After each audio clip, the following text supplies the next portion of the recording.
पाताल लोक के last episode में हमने देखा था कि कैसे कबीर को मार दिया गया है। इसी के साथ में जो झूठे एविडेंस बनाए गए हैं इस बारे में भी हाथीराम चौधरी अंसारी को और इसी के साथ में सारा को पता चल गया था। साथ ही साथ एक सबसे बड़ी लीड कि चित्रकूट के अंदर त्यागी के जो मास्टर जी थे वो आखिर वाजपेयी के गार्ड क्यों बने हुए हैं। इसी कंटिन्यूटी के साथ में एपिसोड नंबर 7 की शुरुआत होती है, जहाँ पे एपिसोड के स्टार्टिंग में हमें एक जंगल का सीन दिखाया जाता है। इसी के साथ में ग्वाला गुजर दिखाया जाता है और साथ में 2-3 लोग भी थे, जिसमें एक आदमी की आंखों पे पट्टी बंधी हुई थी और उसे कंटिन्यूअसली जंगल में चलाया जा रहा था। यह आदमी एक डॉक्टर था जो कि कहता है कि साहब अब तो मुझे रोक दो, मुझे काफी ज्यादा प्रॉब्लम हो रही है, एटलीस्ट मुझे आंखें तो खोलने दो और मैं काफी ज्यादा थक चुका हूँ। माहौल इतना ज्यादा डरावना था कि वहाँ का एक आदमी डॉक्टर जी के मुंह के अंदर गोली तान के कहता है कि अब तो तुझे सांस आ रही है या नहीं आ रही है। पीछे डॉक्टर जी जिसके बाद में कंटिन्यूअसली चलते रहते हैं। जंगल के अंदर एक जगह जाके डॉक्टर जी की आंखें खोली जाती है। इस जगह एक छोटी सी कुटिया बनी हुई थी, बाहर एक गार्ड खड़ा था और डॉक्टर जी को बोला जाता है कि अंदर जाके चेक करो आखिर हुआ क्या है। डॉक्टर जी जैसे ही दरवाजा खुलते हैं और देखते हैं कि वहाँ जूते रखे हुए हैं और एक आदमी बेड पे लेटा हुआ है। इसी समय डॉक्टर जी को समझ में आ जाता है कि ये और कोई नहीं बल्कि दुनलिया गुजर है, यानी कि मास्टर जी जिसे आज तक भी किसी ने नहीं देखा है। जिसके बाद सीन प्रेजेंट टाइम के ऊपर शिफ्ट हो जाते हैं। अब जब हाथीराम चौधरी को मास्टर जी के बारे में यानी कि त्यागी के पीटी टीचर के बारे में कुछ पता चला था तो ये वापस से चित्रकूट जाने के लिए तैयारी करता है। हम देखते हैं कि हाथीराम चौधरी की वाइफ अपने भाई के ऊपर कंटिन्यूअसली चिल्ला रही थी कि आप हमेशा मेरा नाम खराब करते हो, नई नई स्कीम लाके मुझे देते रहते हो और उसका होना जाना कुछ होता नहीं है। हाथीराम चौधरी और उसके वाइफ के बीच में भी झगड़ा हुआ था तो ये दोनों भी आपस में बात नहीं करते जाने से पहले। इसी के साथ में अंसारी हाथीराम चौधरी को छोड़ने के लिए बस स्टैंड पे आता है और इसी समय थाने के एसएचओ का कॉल भी हाथीराम के पास में आता है और पूछता है कि आखिर तुम आज साइन करने के लिए क्यों नहीं आए। तो हाथीराम कहता है कि सर मेरी तबीयत बहुत ज्यादा खराब हो रही है, मुझे डेंगू हुआ है, इसी के कारण मैं अभी 2-4 दिन नहीं आ सकता। तो एसएचओ कहता है कि आवाज तो तेरी बाहर से आ रही है, तू तो रोड पे घूम रहा है। तो हाथीराम कहता है कि नहीं सर मैं तो टेस्ट कराने के लिए आया था और अभी 2-4 दिन आ भी नहीं सकता हूँ। हाथीराम सस्पेंडेड था और उसे ये सारे काम करने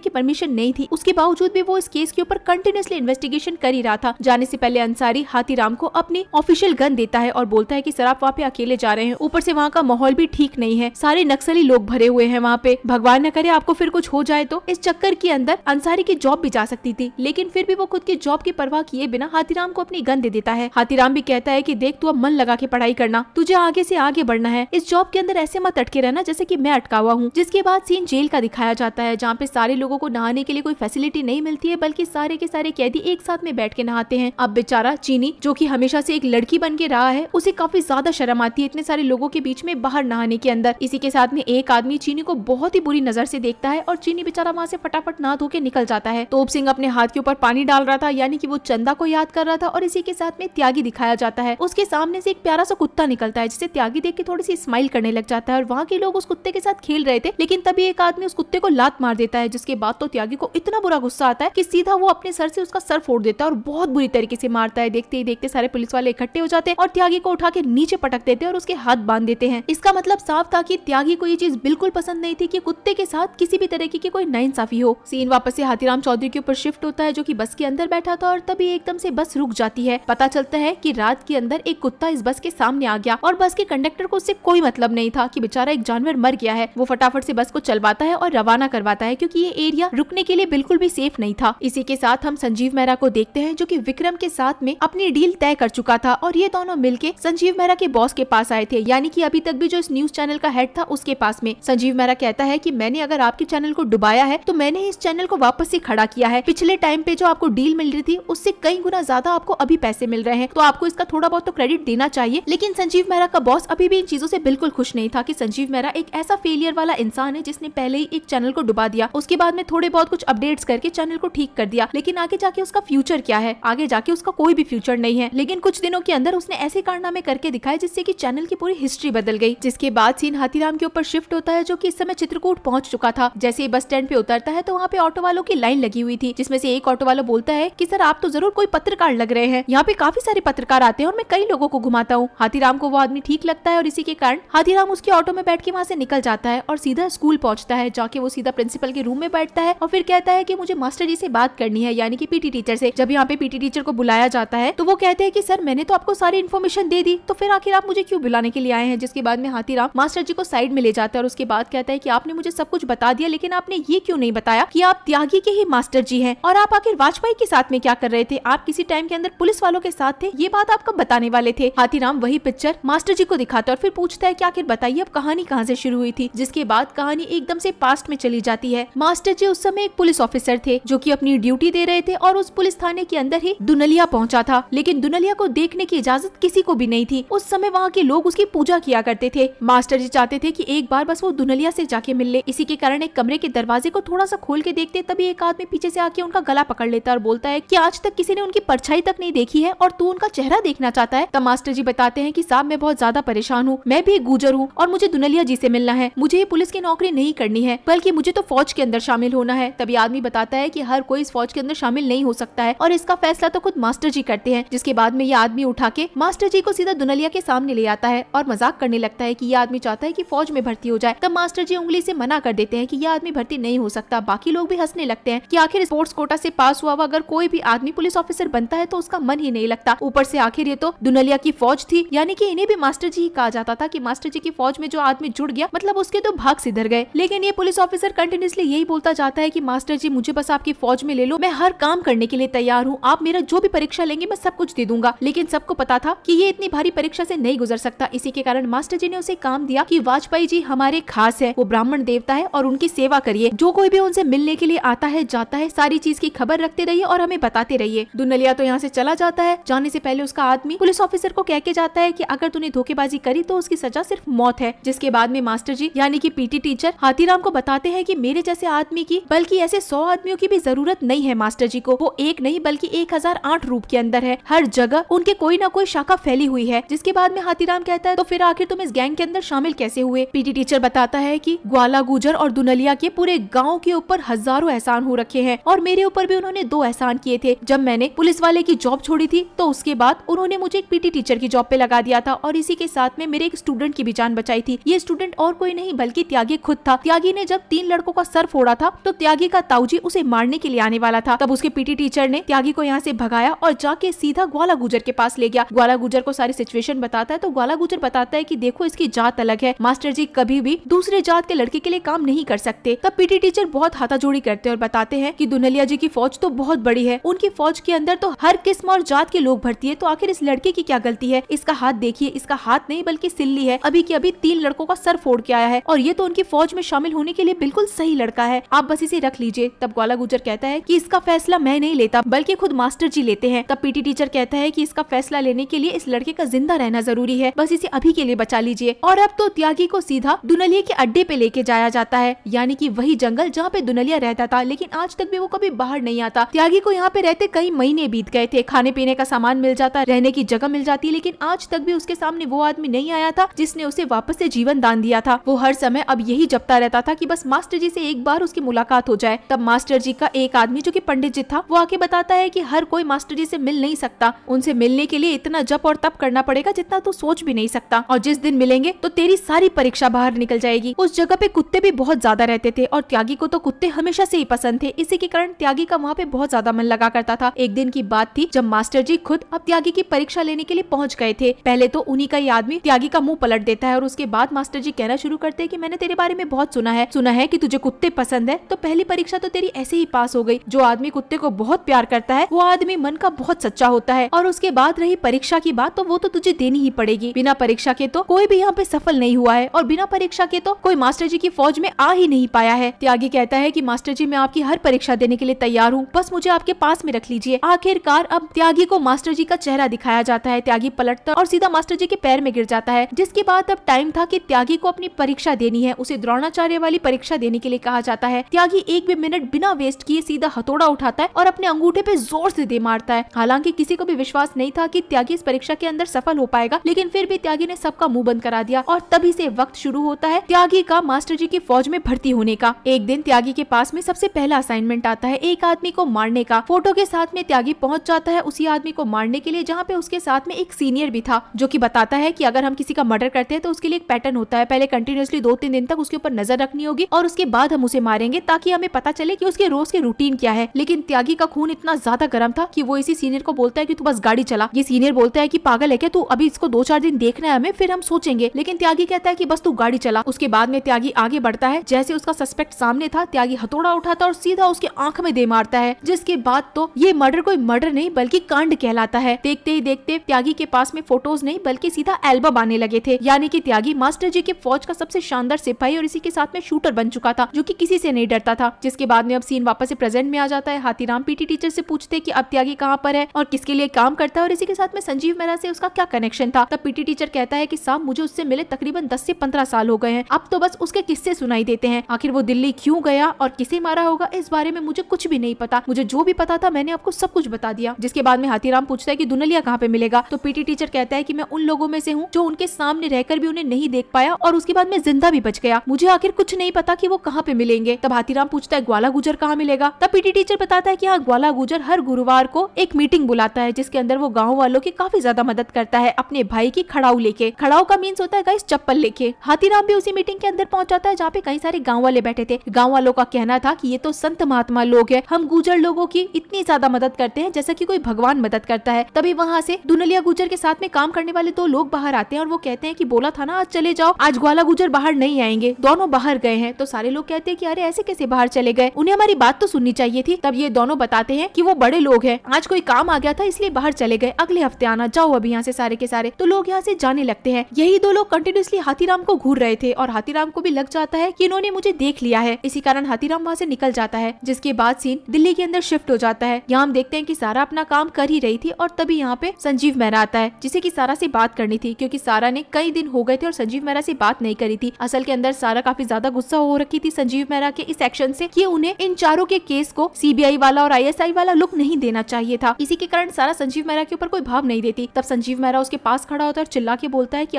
अभी मेरे कैबिन में आओ। सारा तो खड़ी होती है और साथ में अपने उस इंटर्न को भी बोलती है कि चलो हमें सर बुला रहे हैं, जाके हम आते हैं। तो संजीव मेहरा को समझ में आ जाता है कि सारा उससे बात नहीं करने वाली है। जिसके बाद में सारा के पास में हाथीराम का कॉल आता है और हाथीराम उससे अमितोष का एड्रेस पूछता है। लेकिन जब हाथीराम अमितोष के चैनल वाले ऑफिस में पहुंचता है तो उसे पता चलता है कि पूरे ऑफिस को बुरी तरीके से लोगों ने तोड़ दिया है और आखिर इसका रीजन क्या है ये पता करने के लिए वो जैसे ही बाहर आता है तो उसे चित्रकूट का ही एसएचओ मिल जाता है, जो कि हाथीराम से पूछता है कि साहब आप यहाँ पे क्या कर रहे हैं। तो हाथीराम डर जाता है और फिर कहता है कि नहीं, बस केस के बारे में कुछ पता करना था, इसी कारण मैं तो यहाँ पे आया हूँ। फिर हाथीराम पूछता है कि यहाँ क्या हुआ है। तभी एसएचओ बताता है कि वाजपेयी साहब के लिए कुछ लोगों ने गलत बोल दिया, यानी कि न्यूज चैनल वालों ने। जिसके बाद तो दलितों को गुस्सा आ गया और दलितों का गुस्सा मतलब नागशेष का गुस्सा। सारे के सारे लोगों ने आके तोड़फोड़ मचा दी। असल के अंदर कोई झूठ बर्दाश्त नहीं कर सकता ना सर। ये एसएचओ साफ साफ कह रहा था हाथीराम को कि यानी उसे सब कुछ पता है कि केस सीबीआई के पास में जा चुका है, हाथीराम सस्पेंड हो चुका है, उसके बावजूद भी वो यहाँ पे तफ्तीश कर रहा है। हाथीराम यहाँ से कुछ नहीं बोलता और चुपचाप चला जाता है। जिसके बाद सीन यहाँ संजीव मेहरा के ऊपर शिफ्ट होता है, जो कि घर आता है और उसे पता चलता है कि उसकी वाइफ डॉली ने उस स्ट्रीट डॉग को अडॉप्ट कर लिया है और उसे अब वो यहीं पे रख रही है। जब संजीव पूछता है कि आखिर डॉली तुमने मुझसे बिना पूछे इतना बड़ा फैसला क्यों लिया, तब डॉली बताती है कि वो प्रेग्नेंट है और बच्चों को जन्म देने वाली है, इसीलिए मैं उसे अपने साथ ले आई। तब संजीव मेहरा कहता है कि तुम हर डिसीजन अपने आप से नहीं ले सकती, एटलीस्ट तुम्हें पूछना तो चाहिए था। तब डॉली कहती है कि आखिर हमने आपस में डिस्कस करना कब का छोड़ दिया था, शायद तुमने नोटिस नहीं किया। संजीव मेहरा कहता है कि इस डॉग को तुम्हारी जरूरत नहीं है, ये एक स्ट्रीट डॉग है। तब डॉली कहती है कि हाँ मुझे पता है कि वो एक स्ट्रीट डॉग है और उसे मेरी जरूरत नहीं है, बल्कि मुझे उसकी जरूरत है, इसीलिए मैं उसे यहाँ पे लेकर आई। डॉली का साफ साफ कहने का मतलब यही था कि वो संजीव मेहरा से इस तरीके से बात कर रही है कि संजीव मेहरा किसी और के साथ में रिलेशन में है और वो बेचारी इस घर में इसलिए रह रही है क्योंकि उसे संजीव मेहरा की जरूरत है। जिसके बाद सीन हाथीराम के ऊपर शिफ्ट होता है, जो कि ग्वाला गुजर के घर के बाहर खड़ा था और तभी उसकी वाइफ का कॉल आता है, जो कि आपस में बात करते हैं। पहले तो थोड़ा गुस्सा होते हैं लेकिन बाद में अच्छी तरीके से बात करते हैं कि बस कुछ भी हो के वो जल्दी से घर पे लौट आए। और इसी समय ग्वाला गुजर की गाड़ी निकलती है और हाथीराम फोन रख के ऑटो वाले को कहता है कि जितना जल्दी हो उतना जल्दी चल, बस इनका पीछा करना है। जाके सीधा गाड़ी घाट पे रुकती है। ग्वाला गुजर उतरते और उनके साथ में कुछ लोग भी उतरते हैं। ऐसा लग रहा था कि उन्होंने इस तरीके के कपड़े पहन रखे हैं कि वो यहाँ पे किसी की पूजा कराने के लिए आए हैं। हाथीराम कंटिन्यूअसली उनका पीछा कर रहा था और इसी के साथ में ग्वाला गुजर के जो आदमी थे उन लोगों ने भी हाथीराम को देख लिया था। हाथीराम सीधा नीचे तक उतर जाता है घाट तक और वो देखता है कि ग्वाला गुजर पूजा करा रहे हैं। आखिर वो किसकी पूजा करा रहे हैं कि हाथीराम को समझ नहीं आता, लेकिन उसे ये जरूर पता चल जाता है कि एक आदमी ने उसे देख लिया और वो उसका पीछा कर रहा है। हाथीराम फुल स्पीड से भागने लगता है लेकिन ग्वाला गुजर का वो आदमी हाथीराम को नहीं पकड़ पाता। हाथीराम चुपचाप नीचे की तरफ बैठ जाता है छुप के। और तभी हाथीराम के पास में सीधा दिल्ली हेडक्वार्टर से कॉल आता है और पूछा जाता है कि हाथीराम तुम सस्पेंड हो रखे हो, आखिर तुम चित्रकूट के अंदर क्या कर रहे हो। एसएचओ का कॉल आया था मेरे पास में, तुम सस्पेंड हो रखे हो ना, तुम्हारे ऊपर अगर एक भी धारा लग गई तो तुम सीधा टर्मिनेट हो जाओगे और उस समय तो तुम्हें मैं भी नहीं बचा पाऊंगा। हाथीराम भड़का हुआ था और उसे भी अच्छी तरीके से पता था कि कोई ना कोई तो इस केस के अंदर ऐसा लूप होल है जो कि सारी की सारी बातें लोगों को बता रहा है। इसी के कारण वो कहता है कि सर मैंने मेरी जिंदगी के अंदर बहुत सारी गलत चीजें देख ली है, अब आगे की जिंदगी बर्बाद नहीं करना चाहता। और उसी के साथ में वो फोन काट देता है। तो चलिए फिर मिलते हैं आप सभी लोगों से शानदार सीरीज के एपिसोड में, तब तक के लिए टाटा।